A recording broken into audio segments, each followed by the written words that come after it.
Мухит Амантаев, мастер спорта международного класса по боксу. Что ты творишь, родной?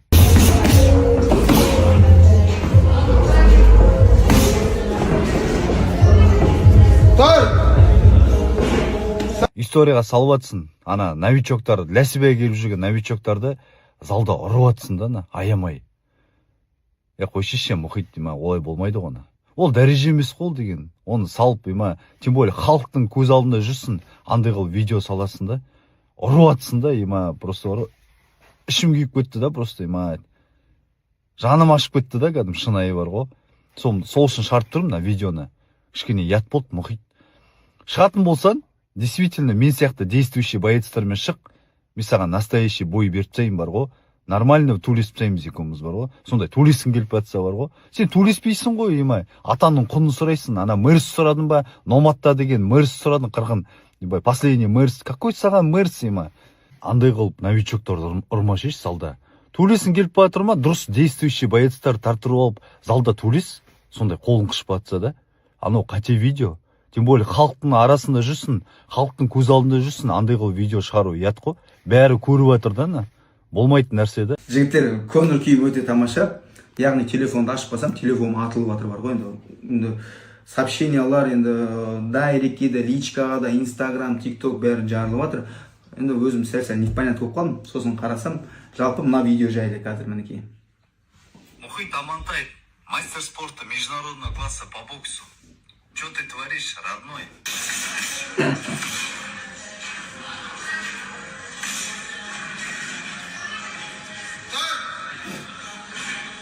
Историяға салып атсың.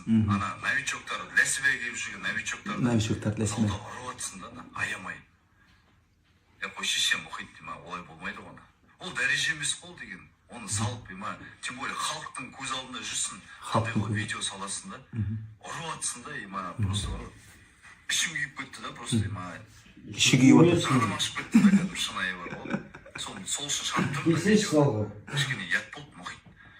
Шығатын болсан, действительно, мен сияқты действующий боецтермен шық, мен саған настоящий бой беріп тастайын бар. Нормально төлесіп тастаймыз екеуміз. Сен төлеспейсің ғой, атаның құнын сұрайсың, ана мэрс сұрадың ба, номадта деген мэрс сұрадың, қырғын. Последний мэрс, какой саған мэрс, андай қылып новичоктардан ұрмаш еш салда. Ануар, мына сөзіңе, мына видеоңа жалпы былай айтайыншы, мен мына бәрін жазбаға жаздым да, соны бәрін телефоныма көшірдім. Жазбаға жазған себебім, потому что былай әр нәрсені пункты жағы ұмыт кетпейін депші, бәрін четко бәрін обосновать етіп, бәрін жазып, қазір араларында оқып отырам, оған сендер маған мән бермей қойыңдар, хорошо? Мен ұмытпау үшін бәрін нақты сендерге жеткізу үшін бәрін по полочкам бәрін 1, 2, 3 пункт деген сияқты жаздым. Так, Ануар, сені маған арнайы жазған видеоңды көрдім.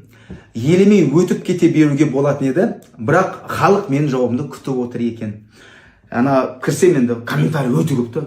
Енді бір комментарий жазып, анау болса мейлі екен. Комментарий өте көп, маған дайректке жазып жатыр, айтып жатырмын ғой, Инстаграм бар, ТикТок бар, WhatsApp-ма дейін личный номерін тауып, личный номеріме дейін жазып жатыр ғой. Видеом бір жағынан күлкілі, бір жағынан жиіркенішті. Неге екенін түсіндіре кетейін, обосновать етіп берейін тез. Так, тез айтайыншы, созып кетіп. Отыр енді. Айбол, сен тұрып бауырым, жәнмешін. Жаңа сен Айбол деген біздің бауырым ғой. Жаңа новичок и көп комментаторлар сенің жағы артынан газовать етіп отқан сенің жағы оқырмандарың бәрі сені қолдап отыр. И то, что обидно, 99% 2000-нан астам комментарий көріп жатырмын да, сен жағы осы видео қойдың ғой соның астына. И соқта 99% бәрі сені қолдап жатыр. Вообще негізі дурака издалека видит дейді ғой. Енді сен дурак болып тұрсың да, артынан жағы бәрі дурак болып отыр да. Мен ешкімді ренжітіп отқан жоқ, мен сондай пословица енді. Яғни берден айтып отқан пайғамбар саллаллаху алейхи уассалам сөзі бар. Біреудің қандай да бір күнәсі болса, күнәсін айтуға болмайды дейді. Күнәсін жариялап айтатын болса, ол соның күнәсі саналады дейді. Ол пайғамбардың сөзі, яғни Алланың сөзі. Алланың сөзі де рас, Алланың өзі де рас. Екіншісі,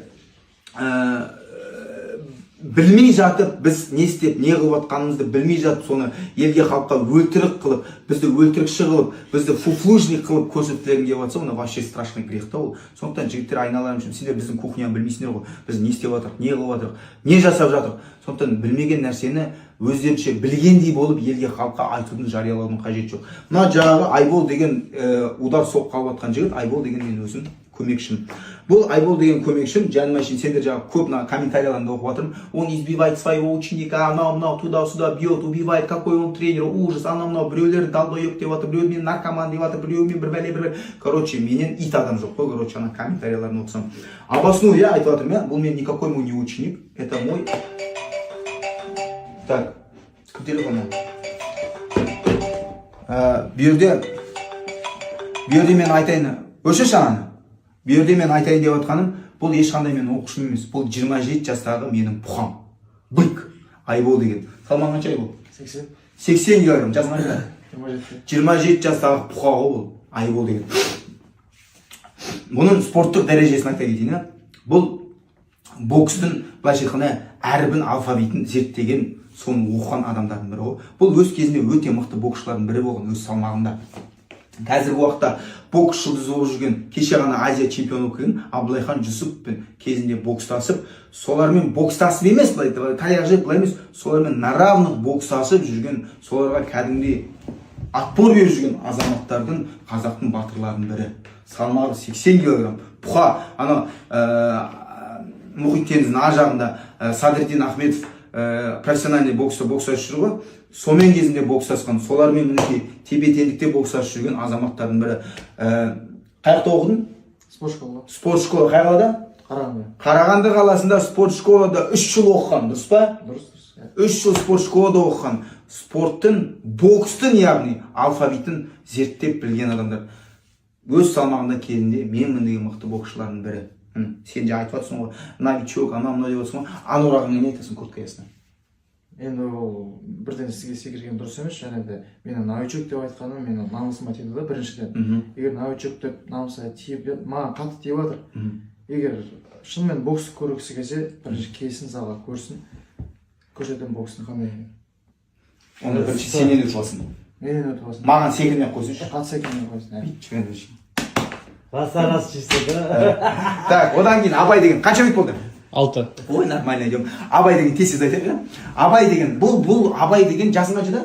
26. Абай деген жігіт 26 жасында, бұл Жамбыл облысының тумасы. Бұл да кезінде өз салмағында мықты боксшы. Бізде Таразда халям-балям боксшылар жоқ, біріншіден Тараздың боксшысы.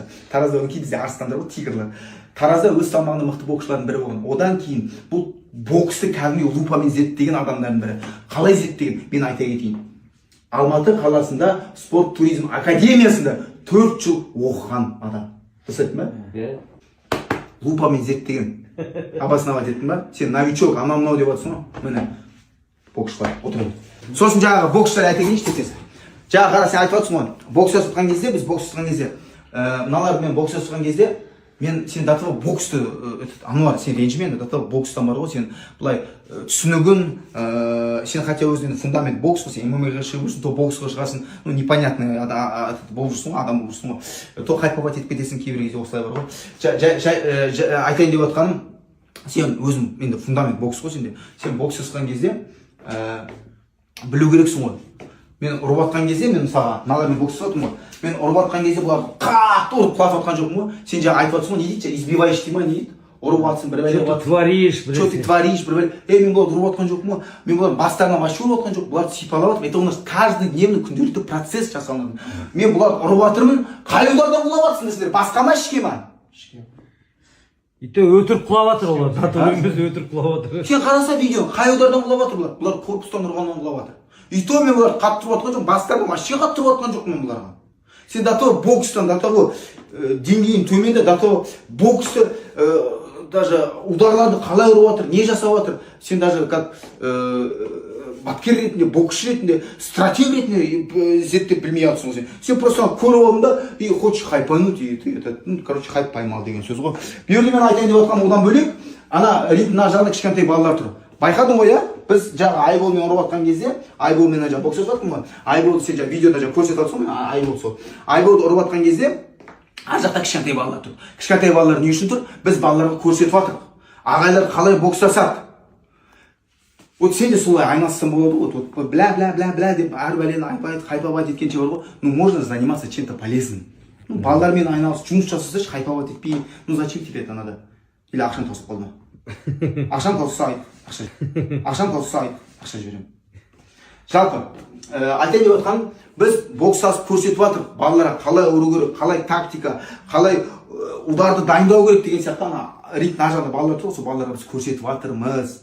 Қалай шыдамдылық болу керек. Бұлар құламау керек негізі. Бұлар бұқа, бұлар 27 жастағы бұқалар. Мен 38-дегі шал, мен құлау керек, дұрыс па? Но я им показываю, что мен старый волк, мен 38 жастағы шал, мен шыдап жатырмын, мен оқушыларыма көрсетіп жатырмын. Міне 38 жастағы шал ағайлардың наларды малар маған шыдай алмай жатқан кезде, сендер жассыңдар, сендер мықсыңдар, сендер вообще шашауға не имеете право деп мен үйретіп жатырмын. 38-дегі ағайлардың шашамаған кезде, сендер 15-14 жастағы балалар, сендер вообще шашамау керексіңдер, сендер терминатор болу керексіңдер дегендей, сондай ұғыммен біз көрсетіп жатырмыз. Это каждодневный күнделікті рабочий момент, рабочий процесс. А ты поймал на этом видео хайп. Так, дальше поехали. Дұрыс айттым ба бәрін? Так, екіншіден, сен мэрс жайлы жаңа тақырыбын айта кеттің ғой. Енді мэрс жайлы айта кетейін енді. Енді әр адамның өзінің құны бар. Мен өз құным сол. Менің құным мэрс 2025 па, 2025 жылы жаңа, судай жаңа цветі ақ болсын, менің құным сол. Ақ мэрс. Енді сен өз құныңды енді сен де құның сол мэрстің деңгейіне жетсін деп айтқым келеді. Енді мэрстің құны енді жаңа мэрс ары кетсе 40-50 миллион арасы ғой енді. Енді аса бір көп те емес, аса бір қатты бір аз да емес, бір асып баратқан бір дүниеде емес қатты. Сондықтан сен де соған лайықтысың деп ойлаймын. Сен де соны Құдай қаласа жет, соған не қылабай. Хайпавать етіп, анаған тиіс, мынаған тиіс, бәрінен шыға бермей, одан не қанша дұрыс хайпавать етсеш, сонда халық та қолдайтын болады, ел де қолдайтын болады сені. Мен өз құнымды білем, өз бағамды білем. Егер де сен өз құның сол болса, жаңағы хайпавать етіп, ана болса, мен мысалы бір 2 миллионға или 1 миллионға, 3-4 миллионға жаңағы шығуға, төбелесуге там для меня это не резонно, шыны керек. Уақытымды жоғалтқым келмейді. Ол 2-3 миллион етеді. Аллаға шүкір, ақша ғой, но әр адам өз еңбегін бағалай білу керек. Мен Аллаға шүкір қаншама жыл жасаған істерлігім бар, еңбегім бар, төккен қаным бар, төккен еңбегім бар. Бүкіл әлемдік чемпионаттарда кезінде өз уақытында әлемдік додаларда бокстасқаным бар, халықаралық жарыстарда бокстасқаным бар. Бүкіл Қазақстан Республикасының бүкіл жарыстарында, бүкіл халықаралық жарыстарында бокстасқан, аққан терім, еңбегім, қаным бар. Сен оның бәрін білесің ғой енді. Енді қазіргі уақытта да мінекей қан төгіп жатыр, боксты қойсақ та залдың ішінде еңбек етіп отыр қазаннан кешкен. Это моя цена, которую я заслужил сам. Благодаря Всевышнему Аллаху, Аллахтан қалауымен осы денеге мен жеттім, который я сделал себя сам. Ни көке, жәке, ни ағасыз, ни связи, там туда-сюда, біреу-міреусіз емес. Алланың қалауымен өз шыдамдылығымен, өз күш қуатымен, терімен, қаныммен осындай деңгейге өзім жетіп отырмын. Осындай менің бағам лайықты деп ойлаймын. Мен саған ровно 2 апта уақыт беремін, 2 апта. Сен өз секундантымен мен залыма келсем болады. Ол бірінші условие. Мына сөзіңе жауап беру үшін, чтобы халықтың алдында ертеңгі күні там кеше екеуміз сөйлестік қой. Там февральда келем деп жатсың, ертең мартқа түсіп кетіп, жазға түсіп, как дела не пойдет. Мен ровно 2 апта беремін. 2 аптада сен маған келетін бол. Қазір дата, күнін, уақытын бәрін айтамын. Сен маған келесің, егер сенде жаңа мэрстің кілті болмаса, сен маған просто залға келесің, өзің секундантымен, секундантың жоқ болса, мен өзім секундантты беремін. Келесің маған залға, без камеры, без ничего, біз екеуміз бокстасамыз, и все здесь решим. 6 раунд, 8 раунд, 15 раунд, 12 раунд, без разницы, бірінші қанға дейін, бірінші құлағанға дейін, бірінші нокдаун, бірінші нокаут, остановка, судьи, қайдай форматта бокстасың келеді, сол форматқа дейін бокстасамыз. Кел, базары нет, бокстасамыз, все решим. Бокстас болғаннан кейін, екеуміз қол ұстасамыз, құшақтасамыз, елге халық қайтамыз. Мінекей біз решили вопрос, все, салам папалам, міне Ануар жеңсе, Ануар жеңді, мен жеңсе, мен жеңді дегенде сондай айтып, шешімін айтатын боламыз. Второй вариант. Егер де сен хайпавать етіп, конкретно мені үлкен аренаға шығарғың келіп отса, без проблем мэрстің кілтін дайында. Атырауда не көп, Аллаға шүкір, мұнайшылар көп, бай адамдар көп, олигархтар көп. Енді жаңа мэрстің кілті, это, я думаю, это бір қатты бір үлкен вопрос емес деп ойлаймын. Егер сондай спонсорлар болып жатса, базары нет, так, цена вопроса, мэрстің кілтін маған сал, любой, хоть арена дейсің ба, хоть на Марсе, хоть на подвале, любой бір залда, көшеде, далада, қолымызға перчатка киіп любой жерде мен сенімен бокстасып беремін. Любой форматта, еще раз айтайын, любой форматта. 6 раунд па, 8 раунд па, 15 раунд па, жаңа айттым ғой, любой форматта мен сенімен бокстасып беремін. Елге, халыққа көрсетіп, хайфат етіп, мені рингқа шығарғым келсе, может кто-то хочет мені, о, давай, может біреулер действительно бір байлар қазір осы видеоны көріп, ана мұхитты давай көрейік, на самом деле қандай екен, 38 жасында действительно әлі осындай мықты деңгейде, осындай мықты формада екен. Давай осы мерсті мен ақ бере салайын осы жігіт, давай ана Ануар шығарында деп, может сондай да бір табылып қалар. Базары нет, әңгіме жоқ, Ануар. Я только рад, я только за. Екі условия ғой. Бірінші условиясы мен саған тағы айтайын. Ключом Мерстің кілтімен келесің. Хайпуем, шоу жасаймыз, базары нет. Екіншісі 2 аптадан кейін. Бұның бәрі 2 аптаның ішінде. Мерстің кілтімен 2 аптадан келесің. Мерстің кілті 2 апта таппасаң 2 аптадан кейін өзің келесің. 2 аптадан кейін так, ровно 19 қаңтар күніне дейін уақыт беремін. 2 апта. 19 қаңтар сағат 12:00-ге дейін Астана уақытымен. Атыраудың сағатымен емес, Астана уақытымен. 19 қаңтар сағат 12:00-ге дейін сенде уақыт бар. Егер де сен осы уақытқа, сол уақытта мен айтылған уақытта, айтылған күнде келмесең, сенің маршрутың шешіледі, ел халықтың алдында қандай екенін сен өз бетің ашылады. Саған ешкім аузыңды аш деген жоқ, кипішті өзің бастадың. Осыға дейін сен осыдан кейін сенің артық сөзіне жауап бермеймін. Ал ел жұрт болса 2 аптадан кейін сенің кім екенді көріп білетін болады. Сол бұл ұсынысым 2 аптаға дейін действует. 2 аптаға дейін. Тағы да айта кетейін. Сосын тағы да айтайын деген, сен маған 2023 жылы 5 қаңтарда келгенсің, есінен шығып кетпесе, сені міне парақшамда жүр. Сен менің фанатым едің ғой, қазір де фанатым болып маған хайповать етіп жүрсің. Көрдің бе міне? Менің залыма келген. Міне, Ануар менің залыма келген 2023 жылы, ровно 2 жыл бұрын. Ана ортада тұрған Ғани Жайлауов мен күйеу боламын. Менің залыма келіп, мәке залыңа тренировка істеп кетсем бола ма, мәке сен мен суретке түссек бола ма деп, менімен келіп, менің фанатым болып, менімен суретке түсіп, менің залымда тренировка жасап, сен сол кезде маған осы ұсынысты тастағансың. Мұхит, давай осындай комедия жасаймыз. Мұхит, давай осындай хайповать етеміз. Мен сол кезде саған не айттым? Ануар, мен хайповать етіп, анау, мен үшін ол қызық емес дедім. Я не блогер, я не хайпажоп, маған ол керек емес. Я в первую очередь спортсмен. Я не блогер. Еще раз говорю, я не блогер, я не хайпажу. Маған это даром не надо, керек емес маған. Просто мына кипиш бүкіл ел халық жазып кеткен. Мен қазір осыған жауап қайтарып жатырмын. Просто бұндай нәрсені без ответа қалдырмау керек деп ойлаймын. Тағы да айтайын. Сонда сен маған келгенсің, мен саған айтқан болармын. Мен бұнымен айналыспаймын. Я в первую очередь тренер, я боксер, я пропагандирую спорт и здоровый образ жизни. Салауатты, дұрыс өмірді, денсаулықты, спортты, боксты насихаттап жүрген адаммын. Сен сонда хайпа жоқсың ба? Сол хайпында жүре бер. Мен саған сол кезде айтқам. Ал осыдан 6 ай 7 ай бұрын сен маған тағы да сол кезде сообщение жазғансың. Мұхит, давай жасайықшы, істейікші. Мен саған тағы да айтқам. Керек емес ама, керек емес дегем. Ал қазір енді мына видеоны шығарып тұрғаннан кейін мен саған конкретно ответті айтып отырмын. Так, не қалды? Бір нәрсе қалды, Мұхаммед Али? Бәрі ровно ма? Так что, Ануар, давай, мен саған сәттілік деймін, аман бол, жақсыңды аманты жүздескенше денсаулығына қара. Енді қаншама деген қазақтың баласысың ғой. Хайповать етіп, бүйтіп жүргенше уақытында өтеді. Жасың уже 40-тан 40-қа, 2085 ба? Ануар, сен 85-сің ғой, иә? Давай, жасың 40-қа да топ қалды, давай, занимайся лучше дұрыс нәрсемен. Это как брат, как бауыр ретінде мен саған өз нені айтып жатырмын енді ренжіме. Дұрыс нәрсемен айналыс. И народ тебя полюбит, и халық та тебя полюбит. Анаған тиісіп, маған тиісіп, жастардан таяр. Зачем это надо? Так что, бауырым, давай, сәттілік, амандықта, жақсыңды жолыққанша. 2 апта, 19 қаңтар, 12:00-ге дейін. Мен сені күтемін. Все. Ай, Мұхит.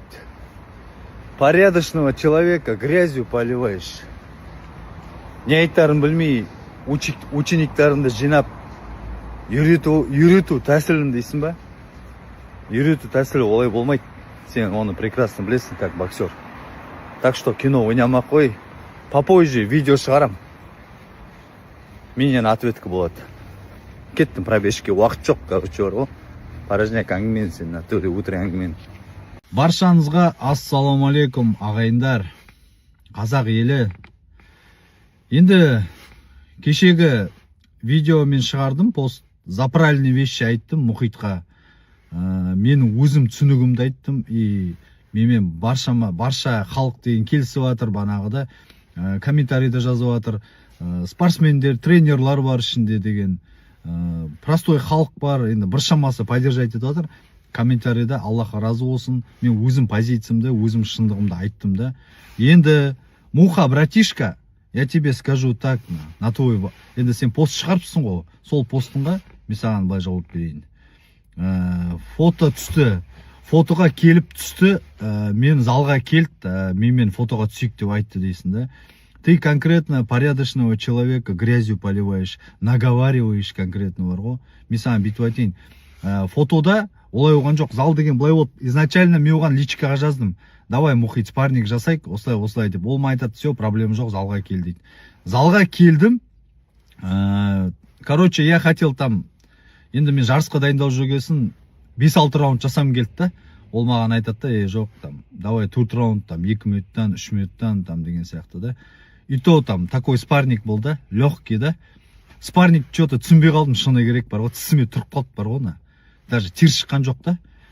Содан кейін сол спарникті көріп, Мұхиттың жағдайы жоқ енді көрініп тұр да, формада емес, ана инстаграмға шығарып жүр ғой, туылесіп жатқан, бәрі кино ол, бәрі кино.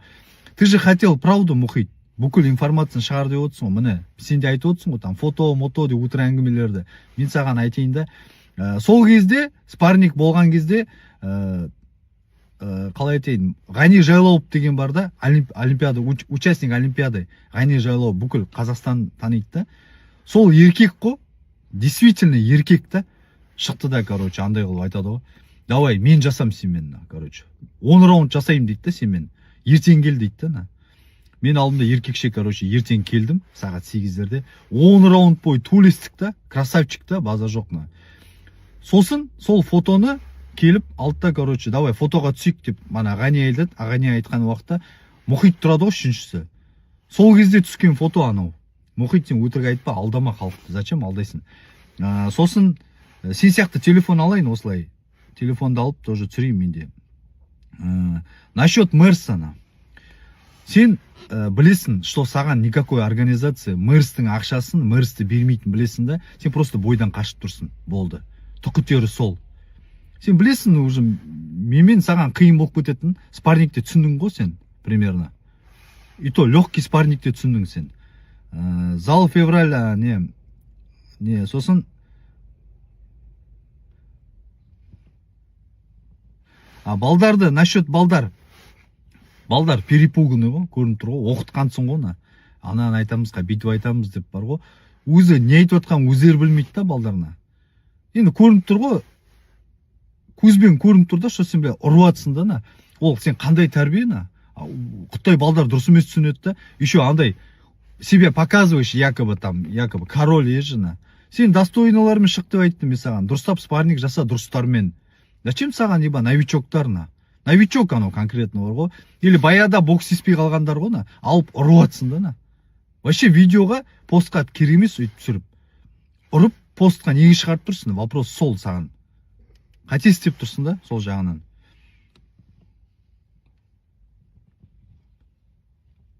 Насчет февраля. Февральда мен келем дедім, я личкаға жаздық, ағайын, қарандар, личкаға жаздық, маған жазып тұр да, короче, мен ответ берем, короче, кел дейді да маған залға. Мен там все керем, февральда мен Астанаға шаруам бар, как раз Астанаға осы бір айдан кейін келем. Келген уақытта мен залға келем, бана камераны өшіреміз, анау-мынау деп отыр, жоқ, камераны өшірмеймін.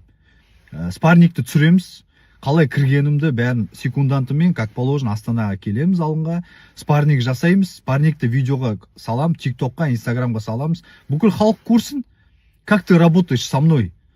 Түсіндің ба? Новичоктармен қалай жасайсың, менмен қалай жасайтынды көрейік. Давай, еркексің ба? Камераға түсірейік. Мен февральда келем. Мен саған личкаға жаздым, сен оқыдың, смс-ті көрдің да. Мен февральда келем, шаруамен, сол кезде мен залға келем. А насчет Мерса, порожняк қума. Мен саған айтайын, ешкім төлемейді саған Мерсті. Ешкім ондай ақша бермейді, сен оны білесің. Өтірік әңгіме ғой. Духың тұрмайды да просто менімен шығуға. Шыны керек. Все, бәрін айтқан сияқтымын ғой. Мен шындықты айттым, шындықты айтқан үшін Мұхит ренжіме, кешіріп қой. А так, я за правильные вещи говорю. Халық мойындап жатыр, халық комментарийда поддержать етіп жатыр. Ренжіме, мен саған шындықты айтқасын. Мен білесің ғой, мотиватор жүрген жерінде ол шындықты айтады. Мен қайда жүрсем де любойына бетіне айтам. Менікі дұрыс емес па, мен кешірім сұрайым. Менікі дұрыс па, мен до конца барам. Солай, короче. Вроде все сказали, да? Солай, ағайын. Күтейік ответін. Қалай болады? Насчет хайповать етейік, битті сөйтті дейді ғой. Қалай хайповать етейік? Мен оған айттым, давай бойға шығайық, бойды разогрев жасайық та. Ол айтты, маған керек емес дейді да, хайп. Мен тренерім ғой, анау. Если осы әңгіме бар, если саған хайп керек емес болса, если саған хайп та, трешток керек емес болса, сен неге инстаграмда билеп атқаныңды, ырвандап жүрсің да, например, соны постқа неге саласың? Сен просто эсерский школа сияқты тренировка беріп атқан балдарға, соны неге салмайсың? А зачем ты танцуешь, ведешь себя как девочка и жена? Ол қате да, ол үлкен. Вот ты хайпуешь, ты конкретно просмотры набираешь, ты конкретно хайпуешь. Солай мұхит. Так что, анау керемес, халық тупой емес қой, бәрін көріп отыр ғой. Соның ғой да. Все, баршаңызға ассалаумағалейкум.